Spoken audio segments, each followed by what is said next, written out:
திருச்சி மாவட்டம் மணப்பாறையில் தொடர் கனமழையின் காரணமாக நெல் மணிகள் வயலிலேயே முளைத்துள்ளதால் விவசாயிகள் வேதனை அடைந்துள்ளனர். மணப்பாறை அருகே தொப்பம்பட்டி, நல்லாம்பிள்ளை ஆகிய ஊராட்சிகளில் உள்ள கிராமங்களில் அப்பகுதி விவசாயிகள் சுமார் 300 ஏக்கருக்கு மேல் குறுவை நெல் சாகுபடி செய்துள்ளனர். அறுவடைக்கு தயாரான நிலையில் மணப்பாறை பகுதிகளில் கடந்த சில நாட்களாக காற்றுடன் பெய்த மழையின் காரணமாக நெற்பயிர்கள் வயலிலேயே சாய்ந்தன.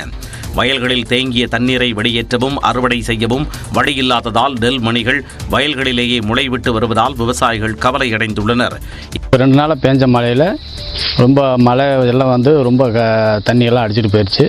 அறுவடை செய்கிற நேரத்தில் இப்போ தொடர்ந்து 2 நாளாக மழை பெஞ்சதுனால ரொம்ப அறுவடை பண்ண முடியல. பூரா முளைச்சி போய் கிடக்குது. ஏதோ நீங்கள் தான் அதுக்கு அரசாங்கம் பார்த்து பார்வையிட்டு நீங்கள் ஏதோ இன்சூரன்ஸு போக ஏதோ ஒன்று பண்ணி கொஞ்சம் உதவி பண்ணணும். இதனால் ஏக்கருக்கு 40,000 ரூபாய் முதல் 50,000 ரூபாய் வரை நஷ்டம் ஏற்பட்டுள்ளதாகவும், எனவே பாதிக்கப்பட்ட பயிர்களை அரசு கணக்கீடு செய்து தங்களுக்கு இழப்பீடு வழங்க வேண்டும் எனவும் விவசாயிகள் கோரிக்கை விடுத்துள்ளனர்.